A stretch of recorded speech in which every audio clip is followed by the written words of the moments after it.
Oh, hi there. Good morning, my asshole YouTube followers. I mean, I guess you're not all assholes, but probably most of you are. Anyway, I wanted to use an example I observed of just the way things really are and prove that the eugenics movement is still in full swing. Now, look, it isn't like Nazi Germany where they're literally throwing people in ovens and putting them in concentration camps or whatever. It's evolved since then. You may go, well, that was Nazi Germany that did that. Well, no, not exactly. It was scientists. It was doctors. It was all these medical professionals who studied human biology and things like that. And they were not just German Nazis. Some of them were from all over the world. They were from the United States. They were from England. They were from Canada. Everywhere.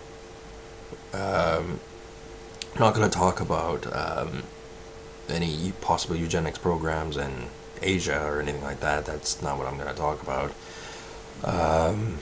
Not that they don't have their own slant, their own version of one, but there most certainly is something going on over here.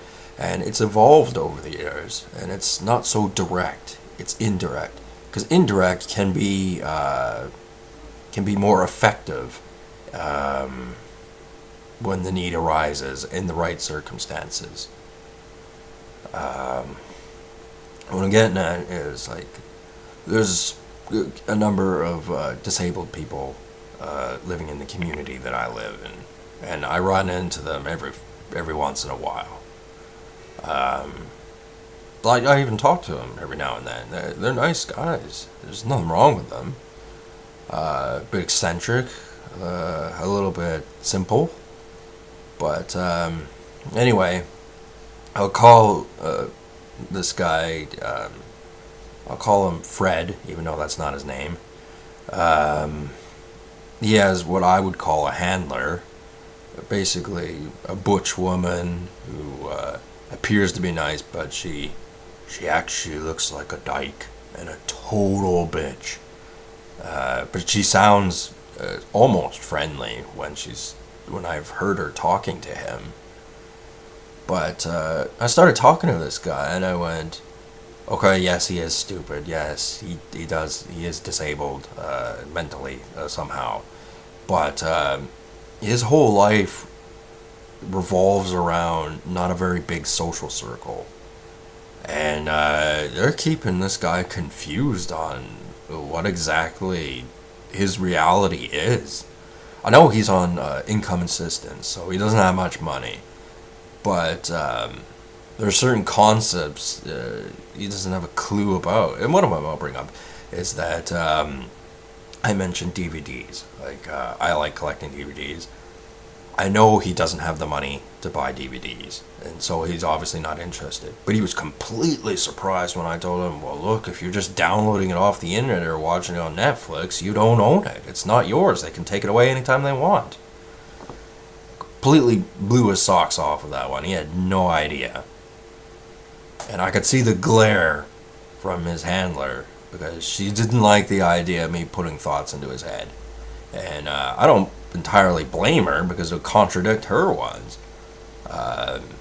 Because she started going, I forget how the conversation came to this, but she started going, we were talking about comedies, and I said how I didn't actually like comedies. Most comedies I do not like. I gotta be honest with you, especially the Jewish ones. They're not funny at all. Anyway, so she went on about The Hangover. I briefly watched a few of those. You ain't gonna fucking learn a thing watching that show. I didn't think they were funny. I didn't think they were noteworthy, and I didn't think the actors were very good or anything. But he's like, yeah, The Hangover, yeah, it was really great. And part of that would have been her telling him that was a good movie. I mean, I'm not saying she's not caring for Fred, But I gotta tell you, there's no prospect for this guy ever getting with a woman. Uh, uh, there just isn't. And with the social circle he has around him, it'll never happen. And they've gotten him to the point where there's no wonder, there's no hope or possibility that he will ever get one. And yet he's content. And like I said, there's nothing wrong with the guy. I mean, he's a little slow, a little mental disabled, but whatever. Anyway, he started talking about a movie that he didn't know the title of. It was, I forget what it was. It was something along the lines of Hello, Goodbye, like that TV show. I don't even know if this movie's in theaters or not. Maybe it's, I don't know. He didn't tell me enough about it. But I said, yo man, that movie sounds miserable. You don't want to watch that. Go watch Beauty and the Beast. At least that way, it's kind of cheerful, happy, and there's an attractive looking woman there, and it might make you a bit happier instead of that miserable movie. And that's when I got another glare, because I was watching his handler too, and they purposely put mechanisms in these unfortunate individuals' heads that disable them from the hearing a different version. Maybe they instinctively run back to their handler, or they have mechanisms just to stop it. And literally, they're being controlled. People do it in a subtle, a discreet way, but there are people out there that like to control other people. You have to acknowledge and understand how they do it, because people have their different styles of how they go about doing it. Like my brother, for example, I know his social life is not very big, and he's got his workplace environment, which is a very serious job, and they have their certain way of giving orders around there. It's a lot more direct than my job. I know that. And then he's got a controlling girlfriend, and that's basically his whole social life. And he tries barking orders at me, and I'm like, you don't have any authority over me, and if you get angry, that doesn't prove your point. I mean, sure, at the time, I might, go, yeah, I'll do it, or whatever, but in my head, you haven't convinced me of anything, and you're not always going to be watching, and when you're not, I'll, not do something that you won't like, necessarily, but I won't have you firing your gamma stupid ray at me and treating me like an idiot and pushing me along. Which gets back to, I'll call him my friend, Fred, and his handler. She's firing a stupid ray at this guy. This guy could be a lot smarter than what he is, but she obviously doesn't want that. I mean, yes, mentally disabled people, they have their limits. And as I've mentioned before about globus hystericus and things like that, there's, with intelligence, a lot of uncomfortable thoughts can come about. But the fact is, there's not enough media out there to keep people genuinely occupied in their head, and it be of quality. The thing is, like I said, comedies, for example, they're terrible. These feel-good stories and things like that, or whatever emotion they want to put into you, they're terrible. And I know this woman wouldn't want to be called a handler. That would really make her angry if I called her that. But that's exactly what she is. But yeah, I'm saying that she does care for him. But it wouldn't surprise me at all if she had zero interest in this guy actually going with a woman. That's what I think. Because every time I've seen him over the years, never been with a woman unless his handler's there. and his handler's not sexually attracted to him at all, legally or in any other way. She's not. I can tell, and that's perfectly fine. It's just she literally is the conscience or the bird on his shoulder, whispering into his ear of what exactly he should be thinking at that time or how he should feel. And she puts thoughts like, go watch this show, similar along the lines of Hello Goodbye. Like I said, he didn't tell me the title of the movie, so I don't know, but it was along those lines. And I was like, maybe I could have been the bird on his other shoulder telling him, hey man, you don't want to watch that, you want to watch this. This is way better, this is way more intellectually stimulating than stupid Hello Goodbye.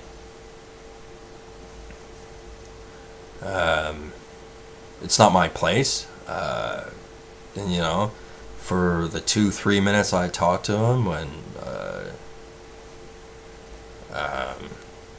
he was there and I was there, you know, no harm came of it.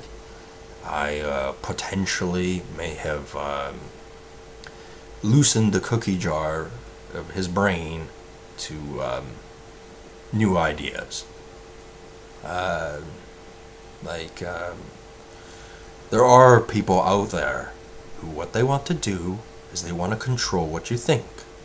And they are very obsessive compulsive about it. It has to be their way, always. And as I've said before in other videos, they don't even necessarily know that that's what they're doing to actually be doing that. They could just be programmed to be, like trained dogs. But there are those out there who do know that's exactly what they're doing. And they work for the medical profession, they're bureaucrats, they're all these types of people. And to be honest with you, they're scum. Every last one of them, scum. They may do nice things, they may appear to be nice guys, but they do mean-spirited things and very vicious things. And if you ever cross them, then you're really gonna know about it. Not directly, but something bad will happen to you. And I'm not like that at all. I'd rather appear to be a Decepticon, a shadow, all that, but you don't actually be quite a nice and understanding guy. And when I make people angry, I let them know that I've done something to make them angry. I don't do any of this cloak and dagger shit. I mean, that's a bit deceptive because I said I'm a bit more like a Decepticon here, but there's different styles of doing things, and I have no respect for those assholes in the medical profession. They're very vicious, cold-hearted people, and the eugenics movement, like I said, is in full swing. It's just come under another name, different set of rules, different people in charge, and a lot of them are anti-white. Me as a white supremacist, I've been zeroed out because people don't want to hear my version of what's actually happening in the world. And let's keep in mind, I did not put any thoughts like that into this guy's head. I only talked to him for like 2-3 minutes. And I wouldn't have done that. You know, I understand he's in a bubble, and he's been programmed and conditioned to be in this bubble. And like the Matrix, you just can't wake somebody up who's been in the bubble for X amount of time. But like I said, you could loosen the cookie jar so that it's not so hard for him to grasp what reality is. Now, his handler won't like that at all, because it'll contradict what the programming she's been doing. And as I said, she's a butch lesbian, probably a man-hater. And, you know what? Screw you. Fuck you. You don't like it? Too bad. Anyway, I could elaborate more into this story, but I actually have to go to work again. So, yeah. Well, I guess I'll talk to you guys later. Have a good one.